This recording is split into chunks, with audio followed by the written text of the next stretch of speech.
Cristo en el corazón de los perdidos, de los pecadores, también de tu iglesia, que la iglesia, Señor, sea alimentada y siga creciendo en el conocimiento de tu bendita y gloriosa palabra, Señor, de tu verdad, Padre. Te lo pido, Padre, en el nombre de tu Hijo amado Jesucristo, Señor. Amén y amén.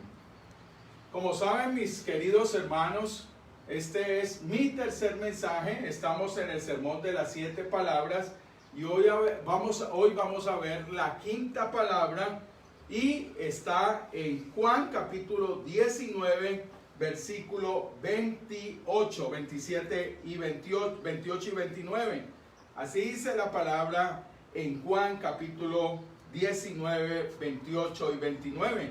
Después de esto, sabiendo Jesús que ya todo estaba consumado, dijo para que se cumpliese la escritura: tengo sed. Y estaba allí una vasija llena de vinagre. Entonces ellos empaparon en vinagre una esponja y poniéndola en un hisopo se la acercaron a la boca. Mis amados hermanos, la quinta palabra en esta mañana es tengo sed. Y esta mañana vamos a ver los horrores del infierno, que era lo que verdaderamente estaba experimentando el Señor Jesús ahí en esa agonía, cuando estaba a punto de entregar su espíritu a su Padre. Y en esta mañana vamos a ver una vez más la riqueza que nos trae el plan de redención, el plan de salvación, este glorioso plan de salvación que hemos visto ya en estas 4 palabras anteriores, y que hoy vamos a tocar esta preciosa quinta palabra de agonía del Señor, de completamente donde vamos a ver que Jesús verdaderamente estaba pasando por los horrores del infierno.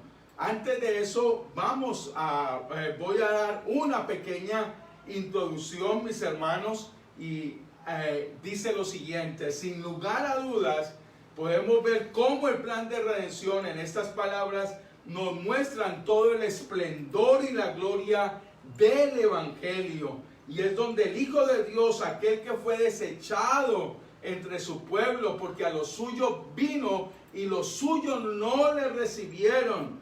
Este es aquel Jesús que fue desechado por su pueblo, aquella piedra, como dice la palabra, que desecharon los edificadores, esta piedra que ha venido a ser preciosa, ha venido a ser cabeza del ángulo de todo el edificio, que verdaderamente por su obra preciosa ha construido la preciosa iglesia del Señor Jesucristo. Y por eso aquellos que una semana también antes decían Hosana, Hosana al Rey, Hosana aquel que viene en nombre del Señor, después, días después, estarían diciendo crucifíquenlo, crucifíquenlo. Sin lugar a dudas, mis hermanos, aquí podemos ver que este es el precioso plan de redención, donde Dios mismo es el consumador de este plan, y donde todo, como hemos dicho, todo completamente reside para la gloria de Dios, como el apóstol Pablo nos lo expresa en Romanos 11:36, porque de Él, por Él y para Él son todas las cosas. A Él sea la gloria por los siglos de los siglos. Y es por eso que en el clímax más agonizante de nuestro precioso Redentor oímos esta quinta palabra: tengo sed. Sin lugar a dudas, las densas tinieblas que rodearon toda la creación en esa misma hora espantosa se quedaron sin aliento. Las tinieblas que rodearon esas horas antes de que Cristo entregara su espíritu, mis hermanos, rodearon completamente a Jesús, pero se quedaron totalmente sin aliento, porque aquel que es el creador de todas las cosas, aquel que ha creado todas las cosas, tanto en los cielos, en la tierra, las cosas visibles e invisibles, en esa hora de terror, de espanto, las mismas tinieblas fueron confrontadas, mis amados hermanos, por esa hora tan terrible. Y por eso, mis hermanos, todo el juicio de Dios estaba cayendo sobre el Hijo de Dios. Aquel que hace nacer los montes, aquel que surca los arroyos y donde destila el manantial, dándonos a beber, no solamente a nosotros, sino a todos los animales y a las bestias del campo. Estaba en tremenda agonía, diciendo: tengo sed, tengo sed. Mis hermanos, Jesús toma la copa que debió haber tomado Adán, y es por eso que estas palabras no solamente denotan el juicio y la ira del Padre, sino la gran separación que estaba en ese momento experimentando aquel que ni por ni un minuto, ni por un segundo había perdido su comunión con su Padre. Es tal la agonía y el sufrimiento de Jesús que los más grandes teólogos describen este momento donde Jesús está experimentando todos los horrores del mismo infierno. Y esto nos recuerda la parábola del rico y Lázaro, donde el rico le dice a Abraham que mande a Lázaro, aunque sea, a mojar con su dedo la punta de su lengua, porque está en terrible tormento, en esa llama. Solamente el perfecto Cordero, el perfecto sumo sacerdote, el Hijo de Dios, tanto hombre como divino, podría soportar esta copa de la ira de Dios,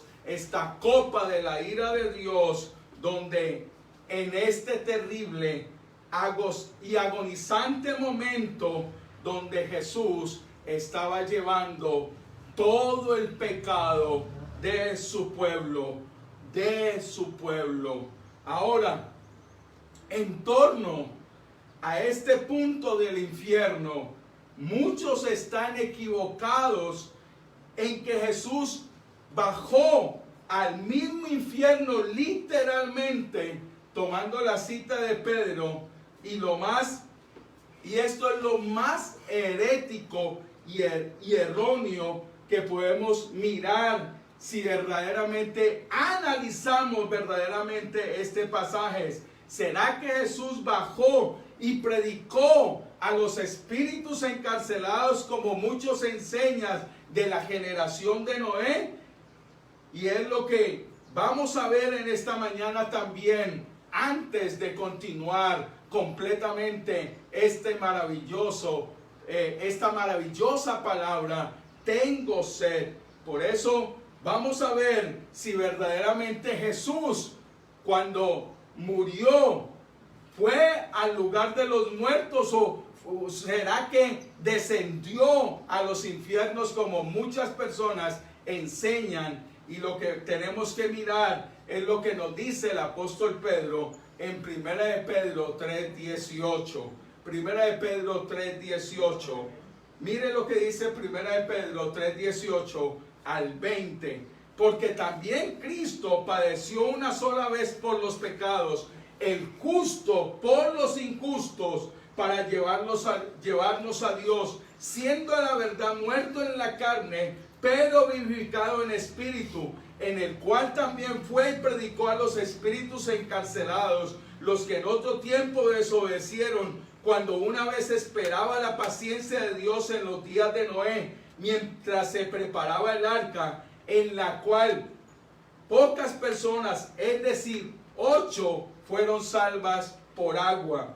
Aquí muchos se equivocan al hacer una mala exégesis del pasaje y al no tener en cuenta el contexto donde se está refiriendo es a la predicación de Noé. Es la predicación de Noé, y donde Pedro lo menciona como pregonero de justicia en su segunda carta en el capítulo 2, versículo 4 al 6, que ya voy a leer, donde aquí Pedro lo que está haciendo es mencionando que Noé, en los días en los cuales estaba construyendo el arca, fue un pregonero de justicia, y con el mismo espíritu de Jesús, con el mismo espíritu, él anunció el mensaje de salvación a generación que rechazaron.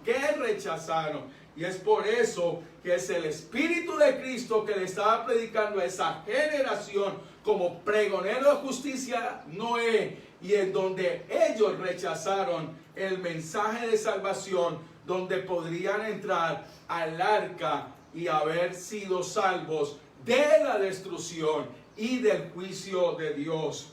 Noé anunció el juicio y lo rechazaron. No se arrepintieron, como nos dice Segunda de Pedro, capítulo 2, del 4 al 6. Leamos este texto, que es muy importante para que miremos que hay una enseñanza que está muy mal enseñada, y es completamente fuera de lo que nos está enseñando las Escrituras. Y mire lo que dice Segunda de Pedro 2, 4 al 6. Porque si Dios no perdonó a los ángeles que pecaron, sino que arrojándolos al infierno los entregó a prisiones de oscuridad para ser reservados al juicio, y si no perdonó al mundo antiguo, miren, no perdonó al mundo antiguo, o sea que Jesús no iba a bajar a los mismos infiernos a sacarlos, porque ya estaban condenados, ya quedaron condenados. Es lo que no entiende mucha gente. Cuando en el Antiguo Testamento vemos a Noé predicando, él predicó la salvación para ese momento, para ese tiempo, y los que no se arrepintieron quedaron condenados. Por lo tanto, Jesús no tenía nada que ir a hacer al infierno, literalmente a sacar nadie de allí, porque las Escrituras nos enseñan que Jesús, y como lo vamos a ver, no descendió a los infiernos para libertar a nadie, sino que realmente lo que ocurrió y lo que pasó lo vamos a ver en unos momentos, y cómo Jesús experimentó el mismo infierno es antes de entregar su espíritu a su Padre. Y por eso dice aquí, trayendo el diluvio, y si no perdonó al mundo antiguo, sino que guardó a Noé, pregonero de justicia, con otras 7 personas, trayendo el diluvio sobre el mundo de los impíos, y se condenó por destrucción a las ciudades de Sodoma y Gomorra, reduciéndolas a cenizas y poniéndolas de ejemplo a los que habían de vivir impíamente. Aquí podemos ver muy claramente que aún hasta las ciudades de Sodoma y Gomorra fueron reducidas a cenizas, porque no obedecieron a las palabras y al juicio de Dios y no se arrepintieron. Ahora, ¿por qué es tan importante en esta mañana estudiar esta doctrina del infierno en el plan de redención, mis hermanos? Después de aclarar este punto, y es que si no vemos la plena relación de las palabras de Jesús, y en este caso tengo sed, nos estaremos perdiendo el gran significado para nosotros como hijos de Dios de lo que implica esta tremenda palabra, donde Jesús está experimentando todo el juicio de Dios, su ira, y como el Cordero de Dios que quita el pecado del mundo.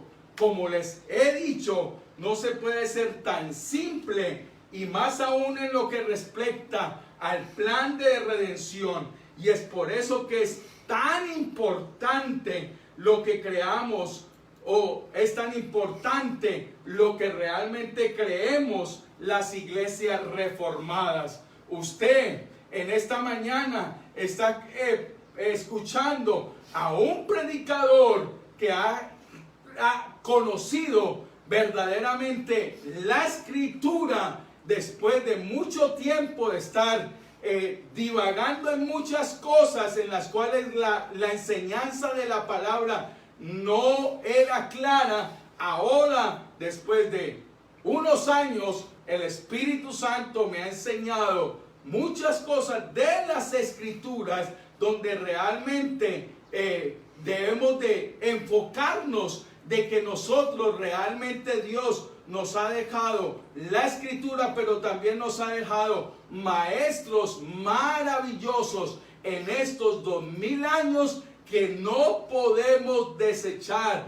Tenemos completamente la bendición de que Dios nos ha dado a hombres como Martín Lutero, nos ha dado a hombres como Juan Calvino, nos ha dado a hombres tan importantes en todos los tiempos que no podemos desechar las enseñanzas. Y por eso, como iglesia reformada, nosotros nos adherimos completamente a las enseñanzas también de lo que fue la reforma protestante. Para nosotros plena identificación, y por eso es tan importante que nosotros veamos cómo también como iglesia reformada tenemos nuestra confesión bautista de 1689, y también nosotros tenemos la bendición de tener las confesiones como la confesión de Westminster, de las iglesias presbiterianas, y que es lo que vamos también a ver en esta mañana, que es de mucha bendición, mis hermanos, es de mucha bendición. Por eso es que es tan importante que nosotros como iglesias históricas reformadas, nosotros veamos lo que hombres como Martín Lutero, como Juan Calvino, como todos los reformadores, y en especialmente como adherirnos a estas confesiones reformadas, la bendición de las enseñanzas que nos dan. Y en este caso, como vemos en el credo también apostólico, donde muchos lo conocen, muchos lo anuncian, pero no saben lo que realmente enseña. Este credo es creído y anunciado por los católicos romanos, los luteranos y los bautistas presbiterianos y reformados. No puedo decirles en esta mañana lo que dicen los católicos romanos ni los luteranos en cuanto al infierno. Será en otra ocasión, pues me tomaría mucho tiempo, pero sí voy a exponer nuestro punto de vista en esta mañana para nuestra riqueza de esta palabra que dice Jesús: tengo sed, donde está experimentando todos los horrores del infierno, y donde realmente va a ser de gran bendición que nosotros miremos lo que las iglesias reformadas y como creyentes reformados nosotros creemos. Por eso es muy importante que usted crea verdaderamente en la doctrina verdaderamente apostólica, y que es asumida en estas confesiones reformadas, para que nosotros tengamos estas herramientas para nosotros no desviarnos de la doctrina correcta. Amén. Y esto es muy importante ante las palabras de Jesús: tengo sed, y donde Jesús está experimentando el mismo infierno de la ira de Dios y de su juicio, y aplicando el plan de redención en esta palabra, como lo estamos desarrollando en el sermón que empezamos 3 semanas atrás. Por lo tanto, miremos, mis hermanos, la importancia en las confesiones reformadas y lo que nos dice de lo que experimentó Jesús antes de entregar su espíritu a su Padre. O sea, es muy importante que veamos este punto antes de continuar viendo completamente esta agonía del Señor Jesucristo. Ahora, el descender al infierno fue explicado, desarrollado y llevado a la vida práctica por teólogos y pastores como Juan Calvino, Zacarías Ursinos, Hermann Wissus, Godefroy Udermans y otros, perdone que no le diga bien cómo se dice estos nombres que son difíciles, pero tengamos en cuenta que esta doctrina del infierno ha sido estudiada por hombres, mis hermanos, que se dieron a la tarea y al trabajo de realmente entrarse a las profundidades y a la riqueza de las Escrituras. Y por eso, así también el Catecismo Mayor de Westminster y el Catecismo de Heidelberg dan a conocer el significado de esta frase desde una perspectiva bíblica y confesionalmente reformada.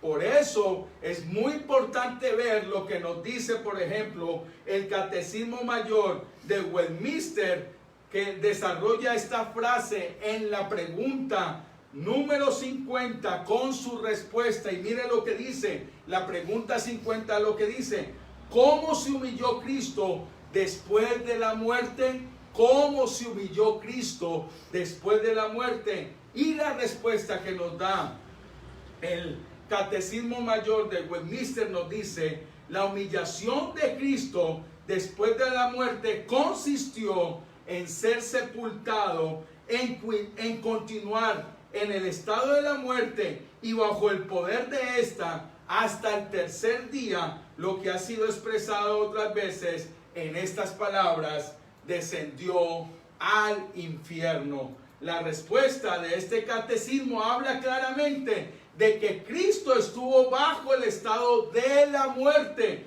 por lo tanto fue al sepulcro durante 3 días, y esto se refiere solamente al cuerpo físico de Cristo. Escuche bien, se refiere al cuerpo físico de Cristo, ya que su espíritu o alma estaba con el Padre, como nos lo dice Lucas 23:43, cuando le dice al ladrón, le dice: de cierto te digo que hoy estarás conmigo en el paraíso. El alma o el espíritu de Cristo no descendió a los infiernos literalmente. La Escritura nos dice muy claramente que Jesús, cuando entregó su espíritu al Padre, se fue al mismo paraíso donde le prometió al ladrón que estaría con él, que estaría con él.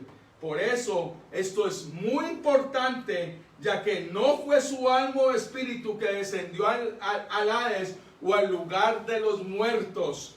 Al lugar de los muertos es el cuerpo de Cristo el que descendió al sepulcro o al Hades hasta el tercer día antes de su resurrección. Por eso es importante mencionar que el Hades o el Seol en hebreo se refiere al estado de muerte o al mismo sepulcro. Lo que fue al Hades o al lugar de los muertos fue el cuerpo de Cristo. Ahí al cuerpo de Cristo se le dio sepultura, pero su alma y su espíritu fueron al Padre, como al mismo ladrón. El mismo Señor le dijo que estaría con él en el paraíso. Ejemplo de esto lo podemos ver en el Salmo 141:7b, donde dice: son esparcidos nuestros huesos en la boca del sepulcro. Ahí vemos que el Señor Jesús, su cuerpo fue puesto en el sepulcro, en el lugar de los muertos, refiriéndose a la tumba. Y como nos lo dice también el Salmo 49:14, como a rebaños que son conducidos al Seol, la muerte los pastoreará, refiriéndose al estado de la muerte. Esto es justamente a lo que se refiere también el Salmo 16:10. Leamos lo que dice el Salmo 16:10, y donde nos muestra completamente el lugar al cual va el cuerpo, que es al lugar del sepulcro o al Hades, como lo dice la Escritura, Salmo 16:10, porque no dejarás mi alma en el Seol, ni permitirás que tu santo vea corrupción. Esto es justamente a lo que se refiere el Salmo 16:10 y su anuncio que el apóstol Pedro en Hechos 2:27 también, y en estos dos pasajes habla que no se dejará mi alma en el Hades. O sea, vemos muy claramente que el alma de Jesús no es dejada en el Hades. El alma de Jesús va a estar y se reúne con su Padre, es el cuerpo, es lo que hay que entender. Entonces la pregunta que surge es, ¿cómo es posible que el alma de Cristo descendiese al Hades si luego de morir el alma de Cristo ya estaba con el Padre? ¿O a qué se refiere entonces en este contexto la palabra alma? Lo que tenemos que ver es que la palabra hebrea que se ocupa aquí es nefasí, que no solamente se traduce como alma, sino también como a mí mismo. Entonces cuando David dice, no dejarás mi alma en el Seol, se puede traducir como, no me dejarás a mí en el Seol o Hades o en el lugar del sepulcro. Más específicamente, el a mí se refiere al cuerpo físico muerto de David. Y esto es justamente a lo que se refiere Pedro en Hechos capítulo 2. Cristo no se quedó en el Seol, sino que al tercer día resucitó de entre los muertos.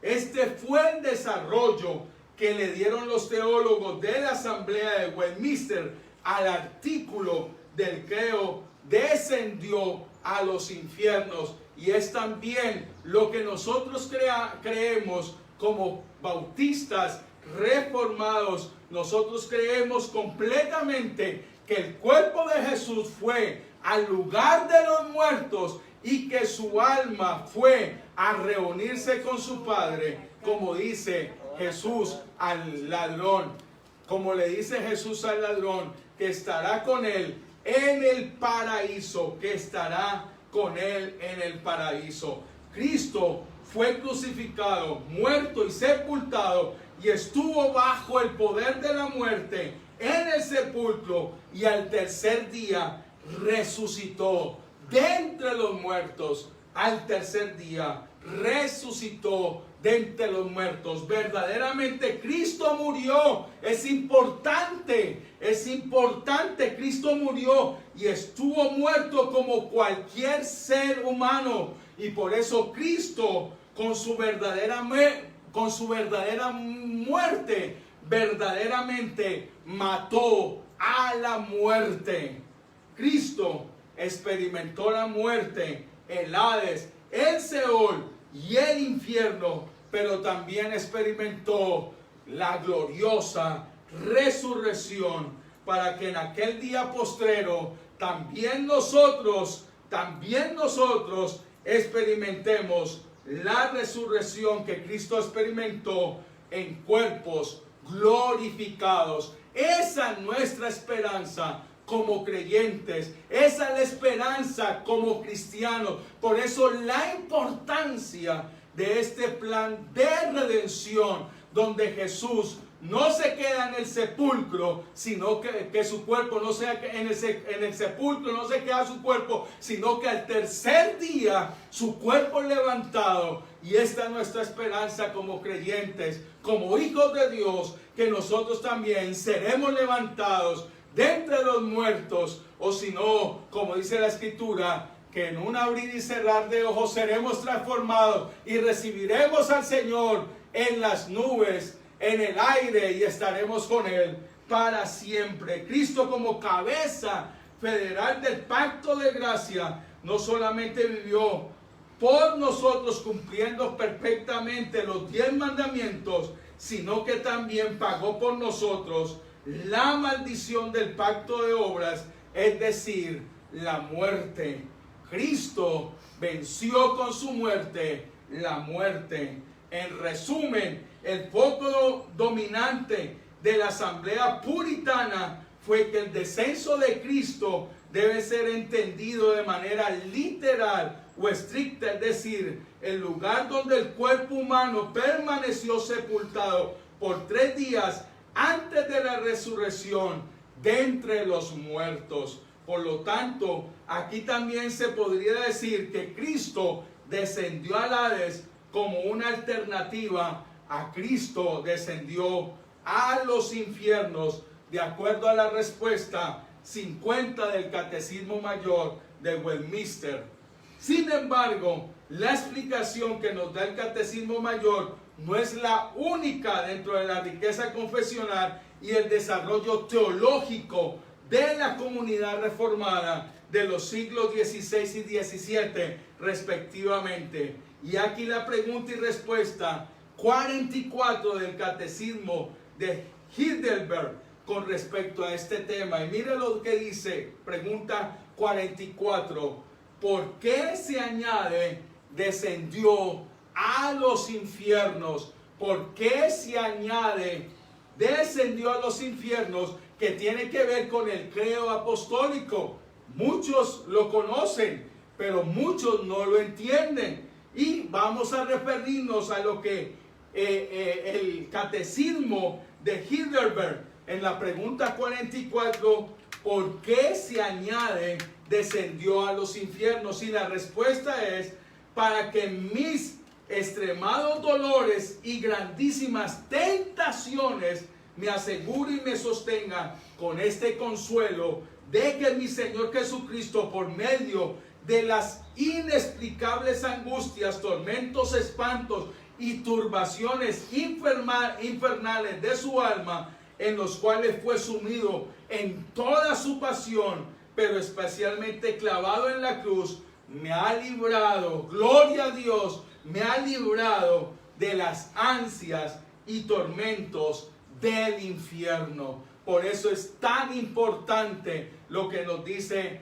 este Catecismo de Heidelberg en la pregunta 44, donde realmente Jesús, antes de entregar el Espíritu al Padre, verdaderamente, como dicen y como hemos de entender, muchos teólogos nos dicen que el sufrimiento, los mismos sufrimientos del infierno, comenzaron desde Getsemaní hasta que realmente Jesús entregó su alma, su espíritu a su Padre.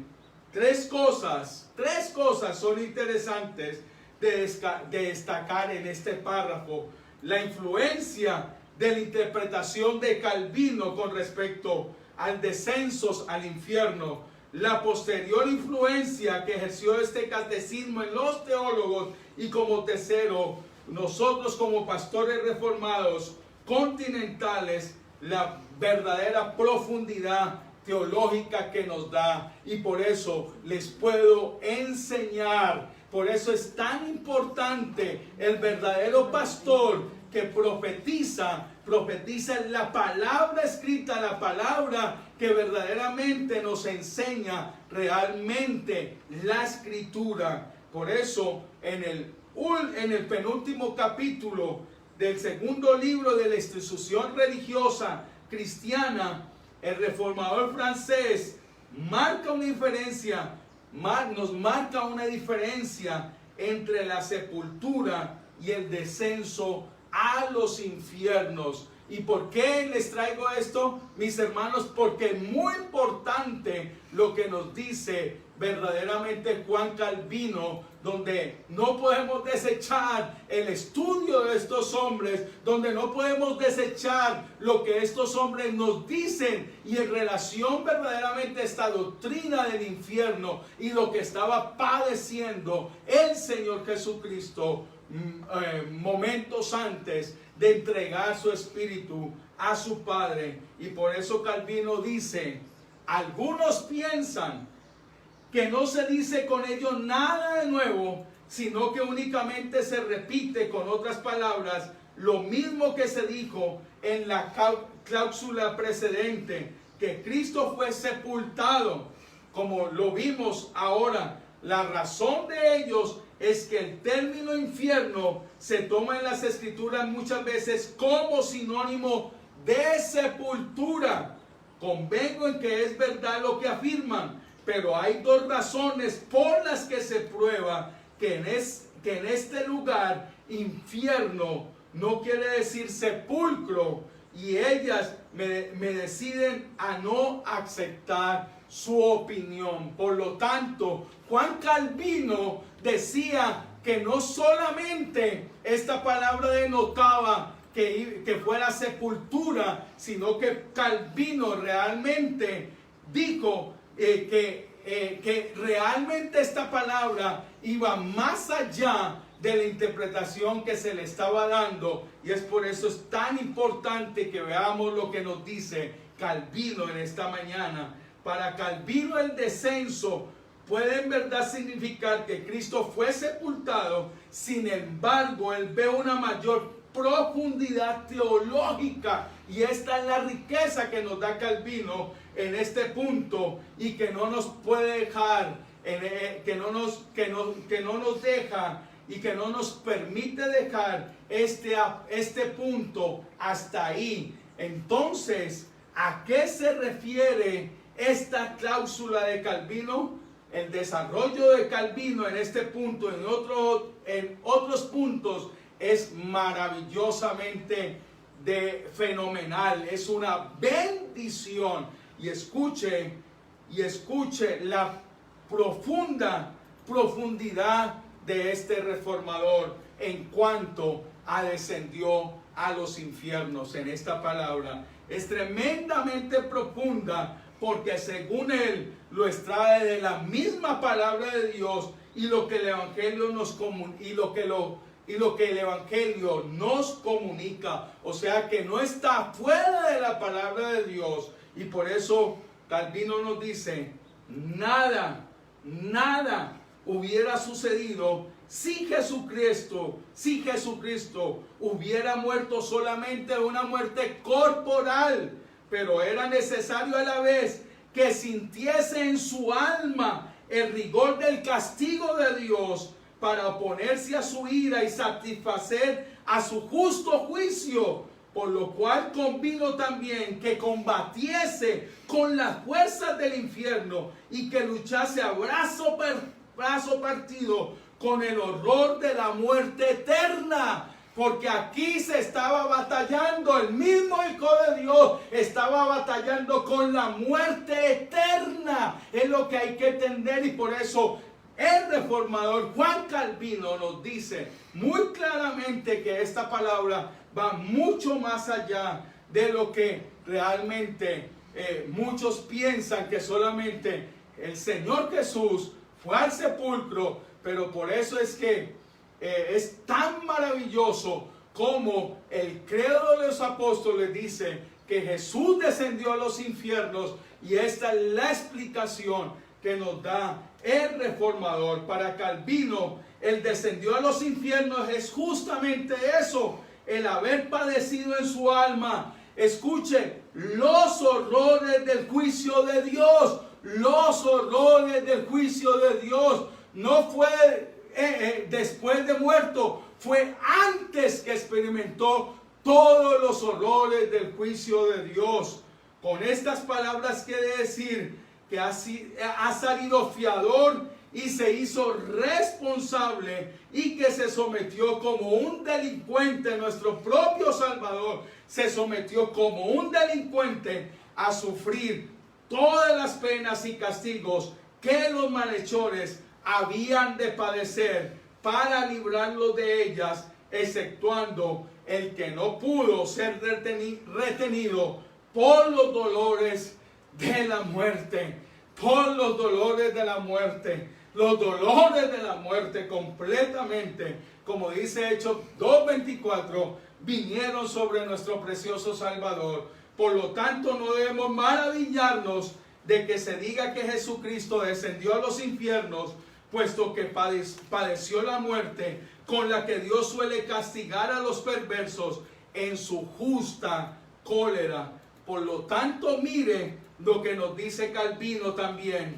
Muy frívola y ridícula es la réplica de algunos, según los cuales de esta manera quedaría pervertido el orden, pues sería absurdo, mire lo que dice Calvino, pues sería absurdo poner después de la sepultura lo que precedió, o sea, lo importante es ver cómo Calvino nos dice que Jesús, antes de ir a la sepultura, realmente sufrió todos los horrores del infierno mismo. En efecto, dice Calvino, después de haber referido lo que Jesucristo padeció públicamente a la vista de todos los hombres, viene muy a propósito exponer aquel invisible e incomprensible juicio que sufrió en la misma presencia de Dios, para que sepamos que no solamente el cuerpo de Jesucristo fue entregado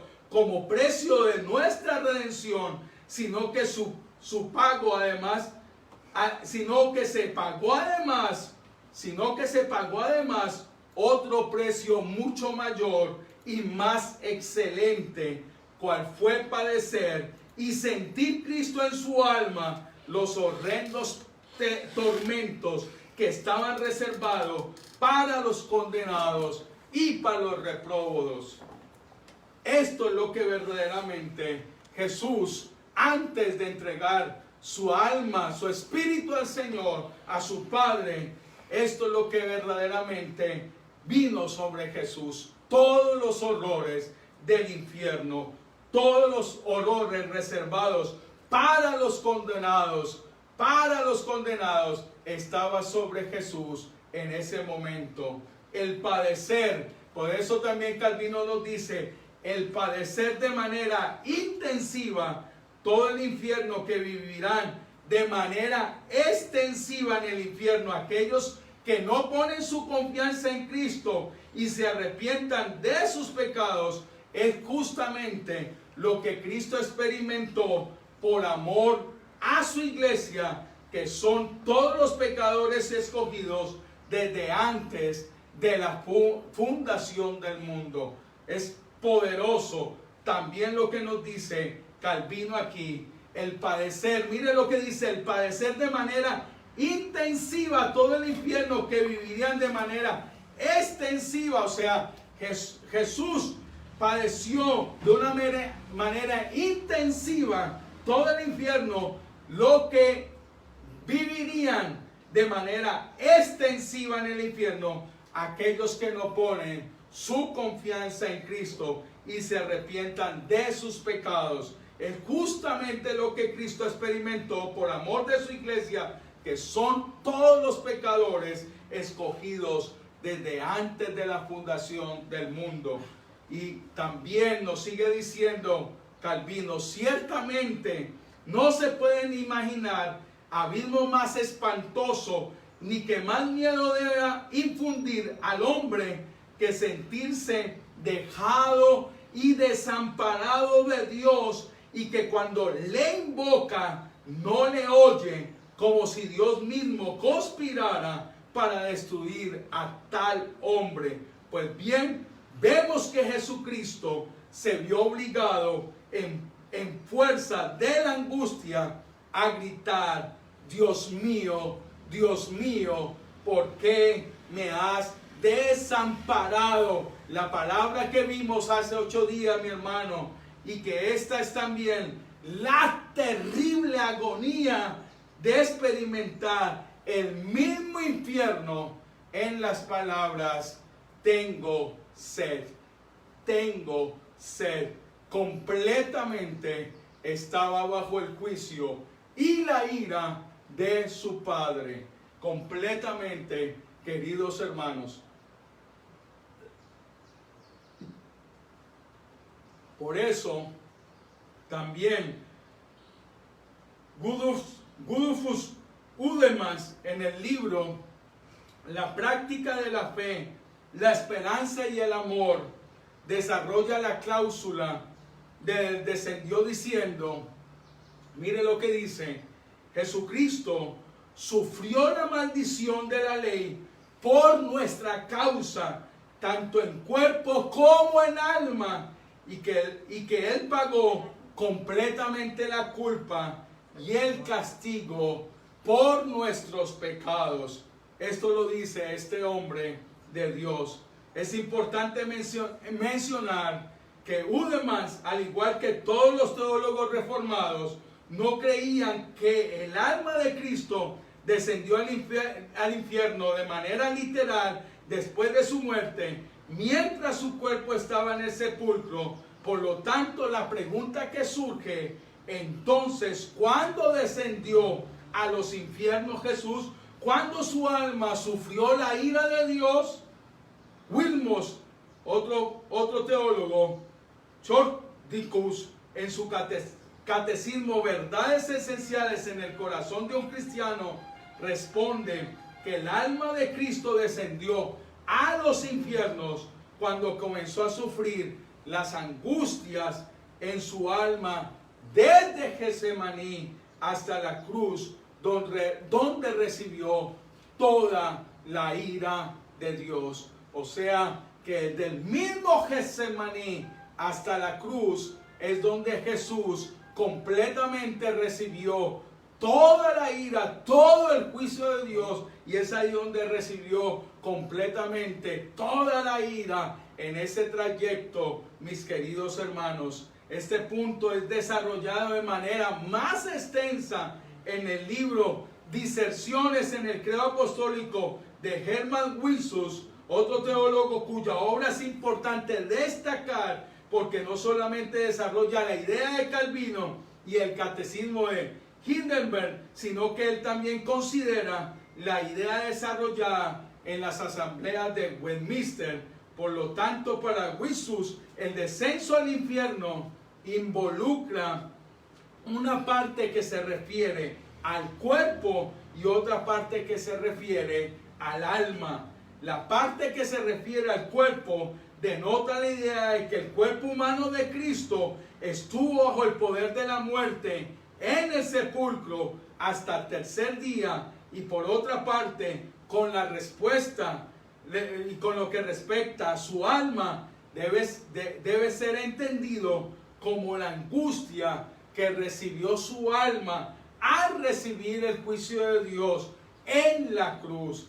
Y por eso, en resumen, la confesionalidad reformada no expresa dos miradas diferentes de una moneda, sino más bien aspectos diferentes desde una misma mirada. Desde una misma mirada. Es de la manera anterior expuesta como la teología reformada ha entendido el descenso de Cristo a los infiernos. Por lo tanto, el descenso de Cristo al infierno no hace referencia solamente a que Cristo estuvo bajo el poder de la muerte en el sepulcro, sino que también da a conocer un aspecto importante y esencial de la teología reformada y presbiteriana, y nos referimos a la teología del pacto. O sea, mis hermanos, es muy importante entender esto porque esto tiene que ver con la teología del pacto. Cristo sufrió por nosotros las maldiciones del pacto. Fue Cristo quien fue partido como el verdadero cordero y sufrió el infierno más terrible al ser abandonado por su Padre, quien por toda la eternidad mantuvo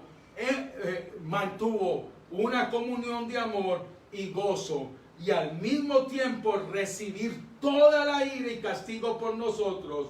Dios el Padre, al ver a su Hijo cargando el pecado de sus elegidos, le hace beber hasta la última gota de su juicio, y por eso esta poderosa palabra en el plan de redención, mis hermanos: tengo sed. Tengo sed.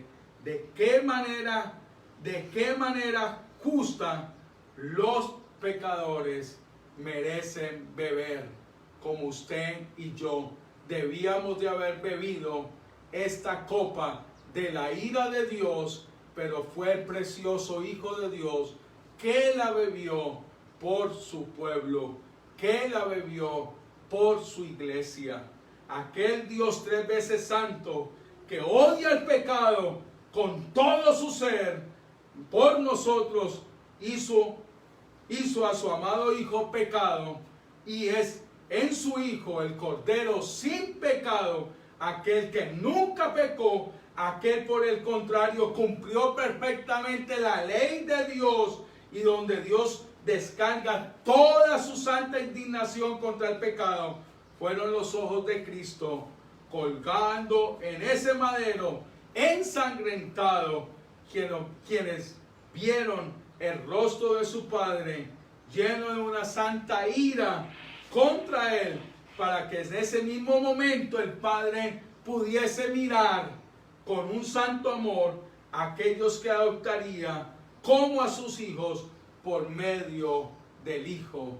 Esta es la obra, este es el plan precioso de redención, donde Jesús está mirando completamente cómo el Padre lo ha abandonado, cómo el Padre lo ha dejado, cómo Jesús ha experimentado los terribles horrores del infierno para traer muchos hijos a la gloria, para traer todos aquellos que el mismo Padre le dio al Hijo antes de la fundación del mundo. Fue Cristo quien empezó a vivir la angustia de aquellos que en el día del juicio escucharán las terribles palabras de Dios diciéndoles: nunca os conocí.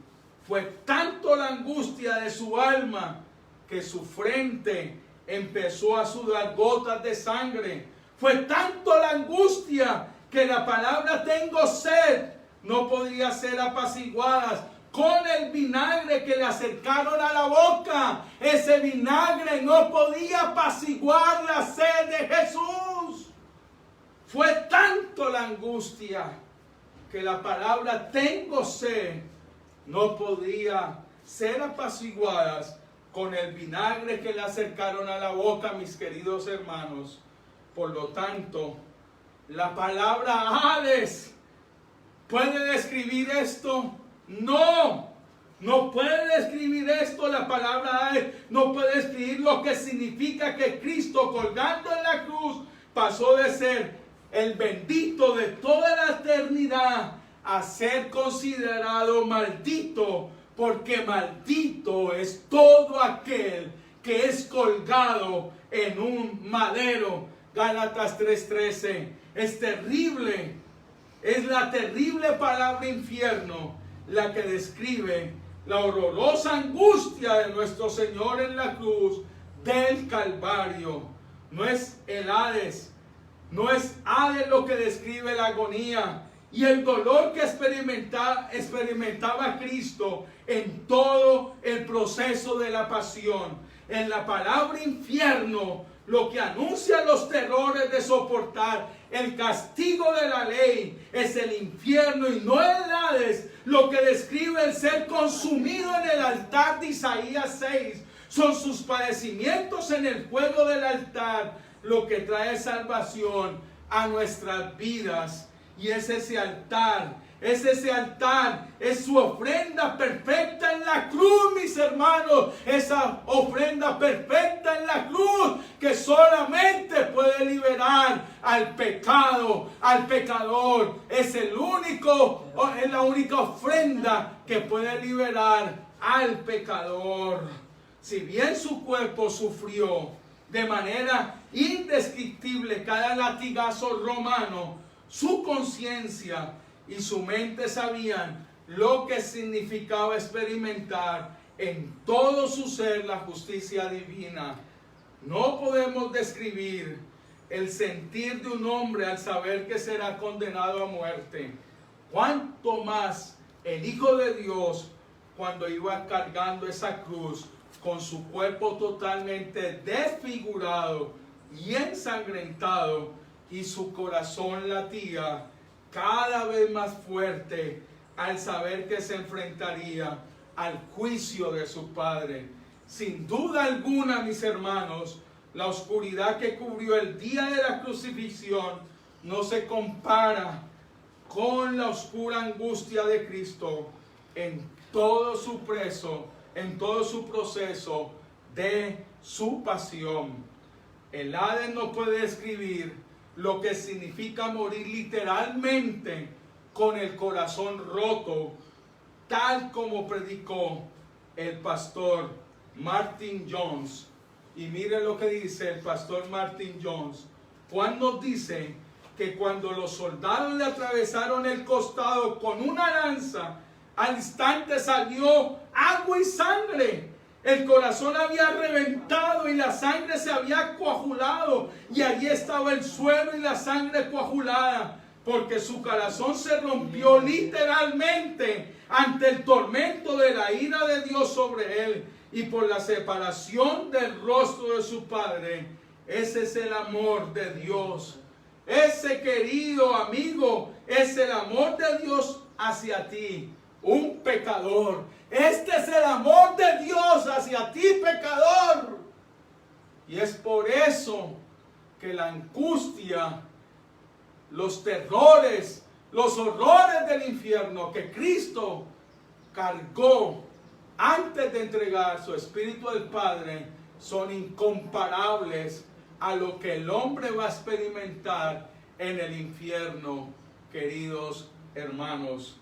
Que son las plagas de Egipto comparadas con el infierno vivido por Cristo. ¿Qué es esta plaga? ¿O qué es lo que puede venir contra alguien, mi hermano? No se compara a lo que va a venir de un infierno eterno, aquel que rechaza al Hijo de Dios. Sin duda alguna, el juicio sobre Sodoma y Gomorra no se compara al juicio recibido por Cristo. Como dijo el teólogo y ministro presbiteriano escocés John Brown, contempla esta gran señal, el arbusto de la humanidad de Cristo ardiendo en las llamas de la ira de Jehová y no siendo consumida. Y no siendo consumida. El perfecto Hijo de Dios siendo consumido, el árbol perfecto, el árbol de la vida, el árbol de la vida, el árbol de la verdad, el árbol que solamente ha traído salvación, consumido, ardiendo con las llamas de la ira de Jehová y no siendo consumido. Esto es lo que significa descendió a los infiernos, y es lo que justamente ha confesado la enorme familia reformada a lo largo de la historia. Por eso es tan importante verdaderamente conocer realmente lo que nos dice las Escrituras y lo que nos enseñan estos hombres que el Señor nos ha dejado en toda la historia. Por lo tanto, esta palabra de angustia y de aflicción tengo sed de nuestro Salvador deben de ser de total consuelo para sus escogidos. Por eso el Catecismo Reformado Alemán además señala que para que mis extremados dolores y grandísimas tentaciones me asegure y me sostenga con este consuelo de que mi Señor Jesucristo, por medio de las inexplicables angustias, tormentos y espantos y turbaciones infernales de su alma, en los cuales fue sumido en toda su pasión, pero especialmente clavado en la cruz, me ha librado de las ansias y tormentos del infierno. ¡Qué consuelo, querida iglesia! ¡Qué consuelo más grande nos da esta doctrina en medio de nuestros dolores más profundos y en nuestras mayores tentaciones! Son los sufrimientos infernales que experimentó nuestro Señor, los que traen sanidad y consuelo a nuestras vidas. Esta doctrina debería traer mayor gozo y deseo de vivir una vida en santidad, mis hermanos, al saber que cuando hemos caído en tentación y que merecemos el justo juicio de Dios, Cristo, al descender a los infiernos, me ha librado de las ansias y tormentos del infierno.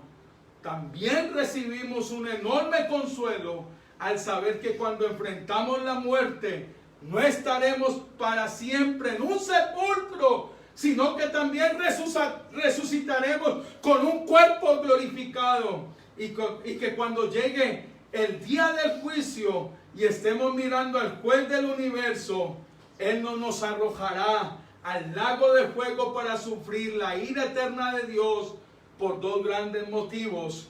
El primero, porque estaremos revestidos, gloria a Dios, de la justicia perfecta de nuestro juez y abogado. Y segundo, porque el Rey de Reyes y Señor de Señores, quien es al mismo tiempo mi Señor Jesucristo, por medio de las inexplicables angustias, tormentos y espantos y turbaciones infernales de su alma, en los cuales fue sumido en toda su pasión, pero especialmente clavado en la cruz, me ha librado de las ansias y tormentos del infierno, porque Cristo verdaderamente descendió a los infiernos, verdaderamente nos ha librado del infierno.